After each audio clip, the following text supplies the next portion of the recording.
Hello दोस्तों, आपका अपना यूट्यूब चैनल के स्क्वायर में स्वागत है। दोस्तों, मैं सुशील शर्मा आशा करता हूं आप सभी स्वस्थ होंगे और अपने कार्यों में भी व्यस्त होंगे और पढ़ाई को भी सही ढंग से कर रहे होंगे। दोस्तों, इसके पिछले वीडियो में हम लोग नंबर सिस्टम के बारे में जाना कि नंबर सिस्टम को दो वर्गों में बांटा गया है, जिसमें दार्शनिक अंकन प्रणाली और रोमन अंकन प्रणाली। दार्शनिक अंकन प्रणाली को पढ़ने के लिए दो भागों में बांटा गया है, जिसमें पहला है भारतीय संख्या प्रणाली और दूसरा है अंतर्राष्ट्रीय संख्या प्रणाली। दोस्तों, दार्शनिक अंकन प्रणाली को ये दो वर्गों में जो बांटा गया है पढ़ने के लिए, इसको आइए देखते हैं कि इनके बीच क्या अंतर है। आइए देखते हैं इस वीडियो के माध्यम से। दोस्तों, भारतीय संख्या प्रणाली को उनके निम्नलिखित स्थानीय मान के अनुसार संख्याओं को हम लोग पढ़ते हैं। आइए देखते हैं इस सारणी के माध्यम से। जो इकाई वाला कॉलम है, इसमें तीन भागों में इकाई को बांटा गया है, जिसमें इकाई, दहाई, सैकड़ा होता है। और हजार का जो कॉलम है, इसको दो भागों में बांटा गया है, 1000 और 10,000। और लाख वाला जो कॉलम है, इसको दो भागों में बांटा गया, लाख और 10 लाख। करोड़ है, इसको भी दो भागों में बांटा गया, करोड़ और 10 करोड़। दोस्तों देखिए, इकाई में 1 होता है, दहाई में 10 होता है, सैकड़ा में 100 होता है, हजार में 1000 होता है, जिसमें चार अंक होते हैं, 10,000 में 5 अंक होते हैं, लाख में 6 अंक होते हैं, 10 लाख में 7 अंक होते हैं, और करोड़ में 8 अंक होते हैं दोस्तों, और 10 करोड़ में 9 अंक होते हैं। इनको देखिए घात के रूप में भी लिखा गया है। एक जो है 10 के पावर, अगर हम लोग 0 लगा देंगे, घात होगा, पावर होगा, तो उसका मान 1 होता है। दोस्तों, घात के बारे में हम जब घात का चैप्टर पढ़ेंगे दोस्तों तो अच्छे से बताएंगे, लेकिन अभी हम बताते रहे हैं कि किसी भी अंक पे, अंक वो कितना ही क्यों न बड़ा हो, संख्या कितनी ही क्यों न बड़ी हो, अगर उस पे घात 0 होता है तो उसका कभी भी मान 1 ही होता है। जो 10 है पावर, तो उस पे 10 है दोस्तों, उस पे 1 अगर घात है तो उसका मान 10 ही होता है। 100 को अगर घात के रूप में लिखेंगे तो 10 पे 2 लगा देंगे। वही अगर 3 जीरो है तो 10 पे 3 घात लगा देंगे। वही 4 जीरो है 1000 में, जो 10,000 में 4 जीरो है जब, तो 10 के पावर 4 लगाते हैं। इस तरह घात के रूप में लिखते हैं। दोस्तों, आइए देखते हैं हम लोग भारतीय संख्या प्रणाली को, संख्या को पढ़ने के लिए। जैसे में संख्या जो है हमारी 45 करोड़ 22 लाख 16,786 दोस्तों। अब देखिए, पहले हम लोग इकाई, दहाई, सैकड़ा देखेंगे। इकाई, दहाई, सैकड़ा। सैकड़ा जो है, इकाई, दहाई, सैकड़ा फर्स्ट यूनिट में आता है, मतलब 1 यूनिट में होते हैं। यहाँ पे हम लोग उनके स्थानीय मान के अनुसार कामा लगा देते हैं इन संख्याओं में दोस्तों। उसके बाद सैकड़ा के बाद 1000 और 10,000 होता है। तो जो 1000 वाला कॉलम है, इसमें 1000 और 10,000 बस 2 ही होते हैं। तो उसके बाद इनके स्थानीय मान के अनुसार कामा लगा देते हैं दोस्तों।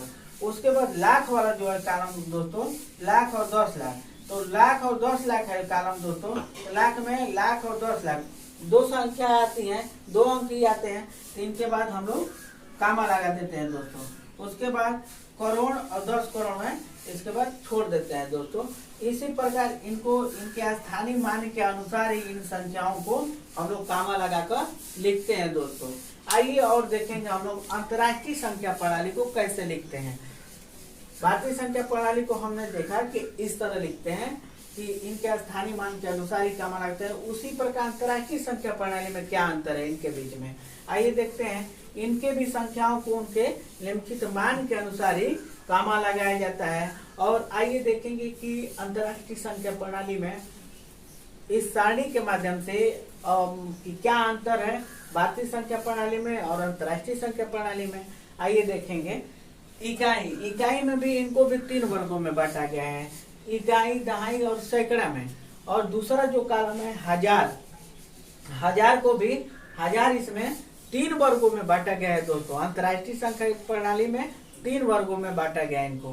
क्योंकि भारतीय संख्या प्रणाली थी तो 1000 वाले कॉलम को 2 वर्गों में बांटा गया था, लेकिन अंतर्राष्ट्रीय संख्या प्रणाली को 3 वर्गों में बांटा गया है।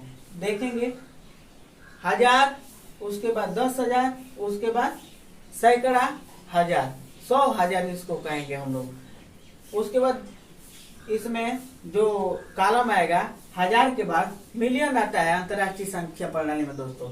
चूंकि भारतीय संख्या प्रणाली में 1000 के बाद लाख वाला कालम आ रहा है, लेकिन अंतर्राष्ट्रीय संख्या प्रणाली में 1000 के बाद मिलियन का कालम आ रहा है दोस्तों।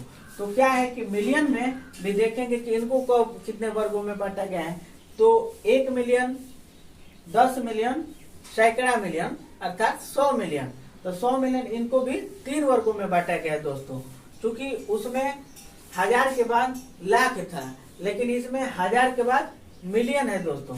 तो देखेंगे इसी प्रकार इनको संख्याओं को हम लोग लिखते हैं। तो अगर कोई संख्या है हम लोग लिख रहे हैं, तो लिखने के बाद उनके कॉलम के अनुसार इसमें भी उनके स्थानीय मान के अनुसार ही कॉमा लगाते हैं। देखिए जो इकाई, दहाई, सैकड़ा, तो इकाई वाले यूनिट में 3 वर्गों में बांटा गया इनको। तो इकाई, दहाई, सैकड़ा, तो इसके बाद इनको हम लोग कॉमा लगा देंगे। उसके बाद 1000 आता है, तो 1000 वाले में 1000, उसके बाद 10,000, उसके बाद 100,000 आता है दोस्तों 1000 वाले कॉलम में। तो उसके बाद इनके स्थानीय मान के अनुसार कॉमा लगा देंगे। उसके बाद हम लोग का 1 मिलियन, उसके बाद 10 मिलियन, उसके बाद 100 मिलियन आता है दोस्तों। तब छोड़ देंगे, इसलिए कि मिलियन में 1 मिलियन, 10 मिलियन, 100 मिलियन होता है दोस्तों। इस प्रकार हम लोग इन संख्याओं को लिखते हैं। तो जैसे इनको शब्दों में अगर हम लोग पढ़ेंगे तो 456 मिलियन 315,786 दोस्तों। इसी प्रकार हम लोग इन संख्याओं को लिखते हैं दोस्तों। इस प्रकार से कहा जाए तो दार्शनिक अंकन प्रणाली में दोस्तों इनको पढ़ने के लिए, अध्ययन करने के लिए 2 वर्गों में बांटा गया, भारतीय संख्या प्रणाली और अंतर्राष्ट्रीय संख्या प्रणाली। आप अब अंतर भी देख रहे हैं कि इसमें क्या है। इसमें भारतीय संख्या प्रणाली में इकाई है, 1000 है, लाख है, करोड़ है, लेकिन अंतर्राष्ट्रीय संख्या प्रणाली में इकाई है, 1000 है, इसमें मिलियन आता है। इस प्रकार आपको समझ में आ गया होगा कि भारतीय संख्या प्रणाली और अंतर्राष्ट्रीय संख्या प्रणाली में क्या अंतर है, इनको कैसे लिखा जाता है। इन संख्याओं को लिखने का अलग अलग ढंग है, इनके स्थानीय मान के अनुसार कॉमा लगाया जाता है। दोस्तों आपको मैं आशा करता हूँ कि ये जो कॉन्सेप्ट है समझ में आ गया होगा। और अगला जो आपको वीडियो होगा इसी नंबर सिस्टम का सेकेंड वीडियो, अब देखेंगे उसमें जो टॉपिक होगा उसके बारे में हम लोग पढ़ेंगे दोस्तों। स्थानीय मान की बात आई तो स्थानीय मान का भी एक टॉपिक आएगा नंबर सिस्टम में, उसको हम अच्छे से वहाँ आपको विस्तार से बताएंगे दोस्तों आपसे मेरा ये एक रिक्वेस्ट है कि इस वीडियो को ज़्यादा से ज़्यादा शेयर करें और इस YouTube चैनल को सब्सक्राइब करें और लाइक करें और कमेंट करना भी न भूलें। जय हिंद दोस्तों।